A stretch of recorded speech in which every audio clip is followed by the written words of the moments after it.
Hey guys, and welcome back to the channel for another review, and this time I'm going to try to do something just a bit different. I'm going to tackle two films in one video and see how that goes. Obviously, I'm not the first YouTuber, especially film critic, to actually try that, but we'll see how it goes. And also, sorry that I'm late on a video. I had originally planned on seeing both films back this last Saturday. Right now I'm filming this on...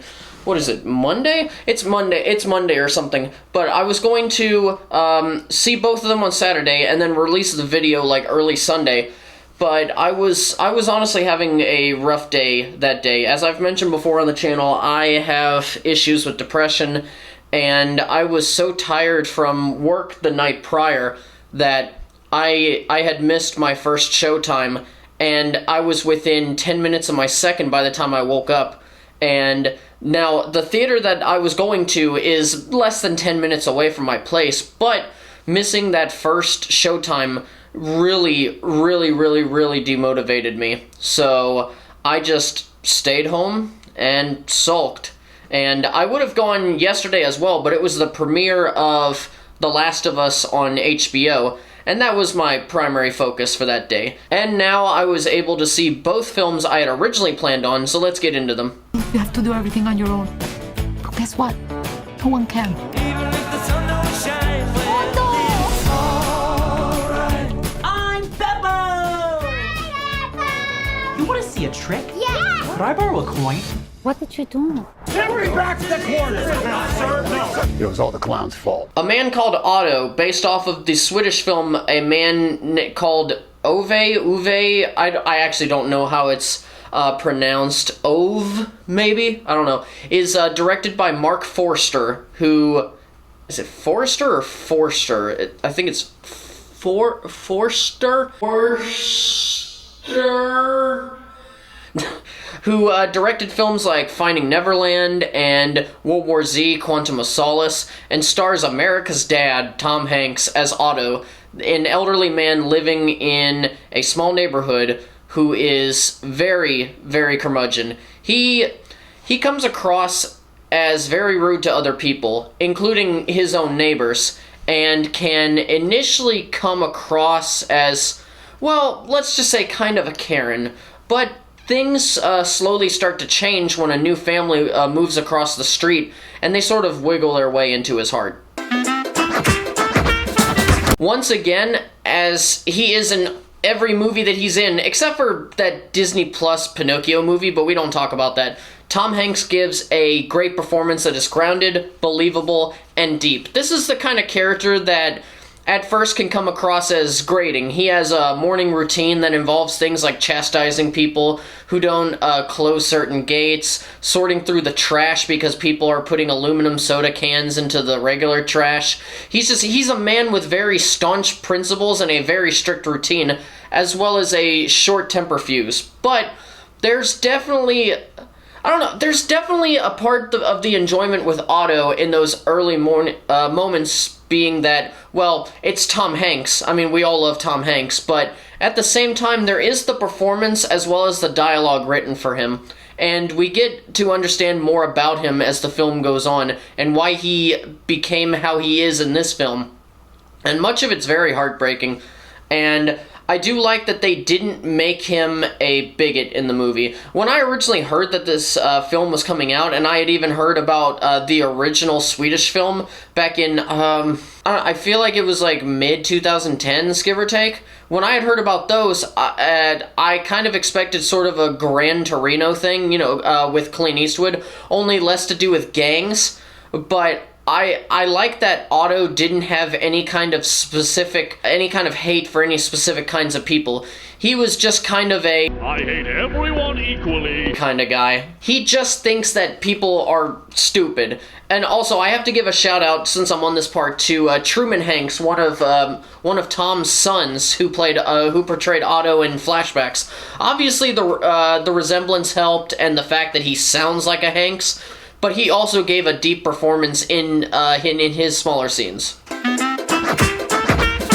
I will admit that at first, I was annoyed with a few of the side characters, especially a couple of the neighbors, but the ones that I thought could potentially be more unbearable for me, actually didn't get that much screen time. It was more like they were there to just flesh out the neighborhood. But, yeah, they wouldn't get much screen time after their first scene, if anything at all. But then you also had some that would show up from time to time that I also thought I wouldn't care about. But they really did grow on me. Like, one neighbor who was obviously a bit of a comedic relief, who you'd always see in joggers working out. Like, that's all he did in the entire movie. And he every time you saw him, he was just working out and, I don't know, doing weird leg lunges across the street. I don't know. Just for some reason, by the end of the movie, I actually kind of warmed up to it. But as far as a highlight in the supporting cast, the real highlight is that really grew on me from each scene going on was Marisol, played by Mariana Trevino, who becomes a bit of the emotional heart of the film and who Otto connects with the most, showing a strength and decisiveness in herself that is really what begins to make Otto start to slowly come out of this hardened shell of his. While the film does primarily focus on the unexpected relationship between Otto and this new family that just moved in across the street, it focuses a bit on the character's backstory as well as Otto's antagonistic relationship with a company that's building condominiums nearby.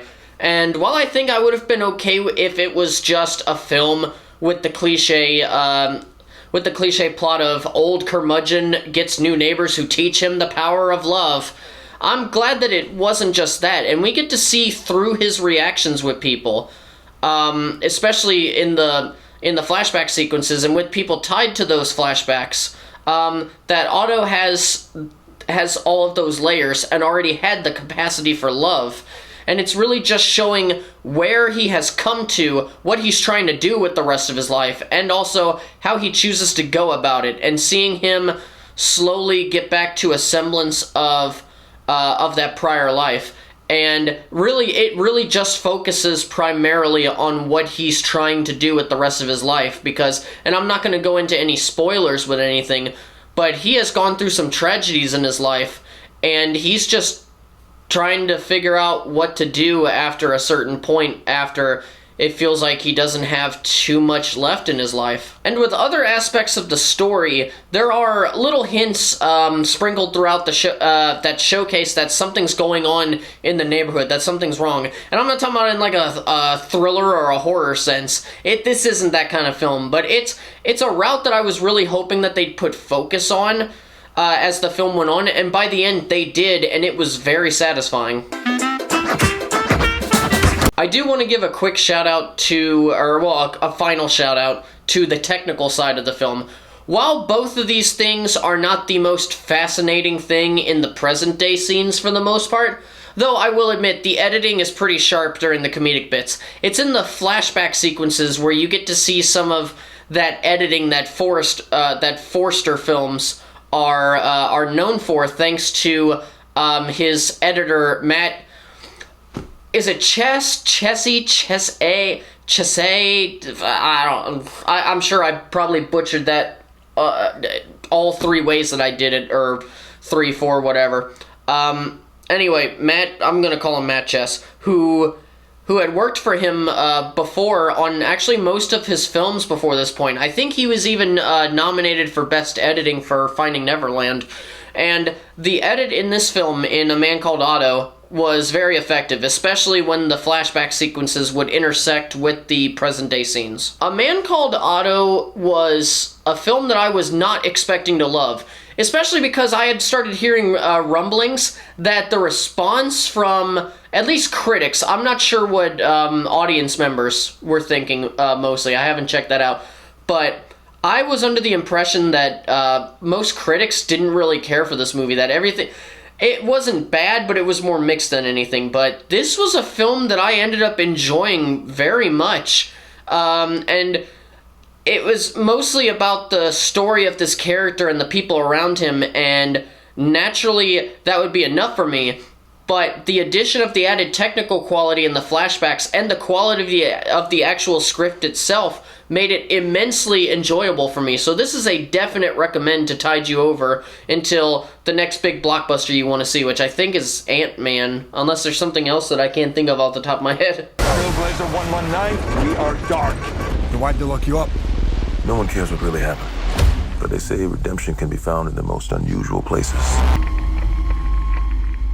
The second film that I saw was called Plane, which is the newest action thriller with Gerard, Butler, and Mike Colter of Luke Cage fame, and follows a commercial airliner that has to crash land in Aroma Island near the Philippines that's ruled by some sort of anti-government militia, and the pilot, played by Butler, has to team up with a convicted murderer that was played by Colter, who was being transported on the aircraft in order to save as many passengers as possible and hopefully get everybody off the island. I'll be honest, I had a really hard time actually summarizing this film for myself because I wanted it to be fairly balanced, but I'll be honest, this movie was just fine. I didn't really find anything drastically bad about it, but it also wasn't super amazing either. So I don't feel like I have enough of a personal review to do a normal pro and con deal with this, but I can at least say that for highlights for me, at least the closest thing that I can do to pros is both Butler and Colter give really good performances. I like showing up to anything that they're in, especially Gerard Butler, who I feel is a very underrated actor that elevates every single movie that he's in. Actually, recommendation, if you have not seen Greenland from a couple years ago, go watch that as soon as possible. You also had the legendary Tony Goldwyn as this crisis manager for the airline. Every single time that he was in a scene, he lit up the screen, and it was in those... the best way I can describe him was, it kind of reminded me of Air Force One, with the generals and Glenn Close as the vice president. Like, he was basically Glenn Close in this scene, but he made those scenes a bit more bearable, otherwise they would have just felt a little bit more cliche. And also, the opening 10 minutes of the film, including the actual plane crash, which was very well edited and shot, and had real good tension in it, but otherwise, yeah, it was just your standard action thriller involving a plane. And I didn't have any particular reason to want to do this, but most of the time that I was in there watching the film, I was just wanting to rewatch Air Force One with Harrison Ford, and not necessarily because these two films are similar, but I just wanted to watch it because it had been a while. I haven't seen that movie in, like, I don't know, I feel like I haven't seen things in over a decade, and that's probably actually true for that one.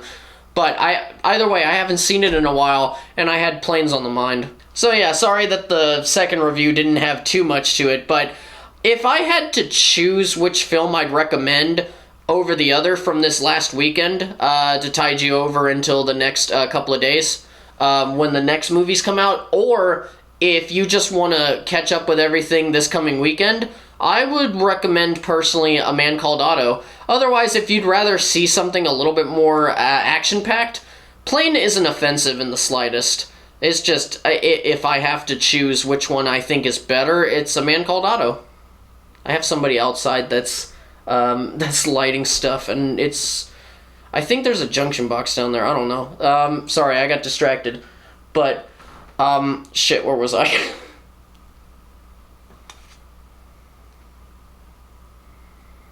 But yeah, I'm gonna go ahead and go because this reminds me that I need to get privacy curtains for this window. Hopefully soon I'll be able to show you guys the new digs in here. It's not as filled as I want it to be, and it's taken me a little bit to actually fill up the shelves in here. But honestly, next video I may just reorient this so that you guys don't have to look at just the desk, a big picture that you can't see the entirety of, and also I'm sure you guys can see the open door. I have to keep this open because this is my cat's litter room in there, so yeah, luckily my senses are deadened to it, so I can't smell anything. But anyway, like I said, or like I was trying to say earlier, don't forget to hit that like button and hit that subscribe button if you haven't already. And as always, farewell until the next video, all of you casual moviegoers and movie fans alike. Keep on being awesome, my friends.